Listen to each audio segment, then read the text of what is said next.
And also new tonight, $1 million budget gap could mean big changes for Niagara Wheatfield. The school is considering getting rid of kindergarten altogether, and Rich Newberg is looking into this plan. Rich?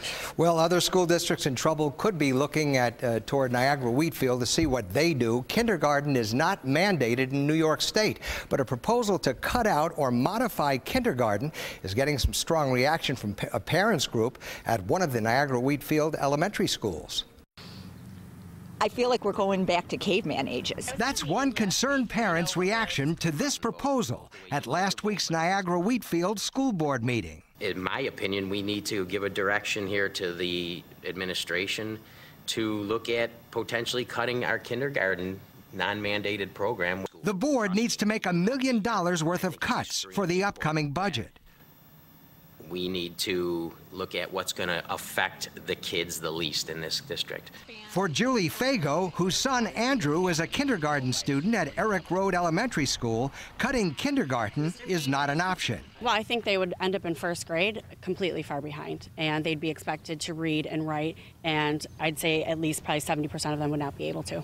We have to start looking at non-mandated programs in New York State. Chris Peters, the school board member who suggested possibly cutting or modifying kindergarten, had an impromptu meeting with the mothers who head up the Eric Road Elementary School parents group. He said it was only a proposal. Just hold still, you know, we'll get it right. Don't worry about it. We are not in a position to want to do this. Unfortunately, we're just in this financial mess right now. So what do you say to the board members who say, look, we're up against it, you know, we got to cut $1 million? They're just going to have to need to look somewhere that sports would be, I hate to see that go, but education is more important than sports.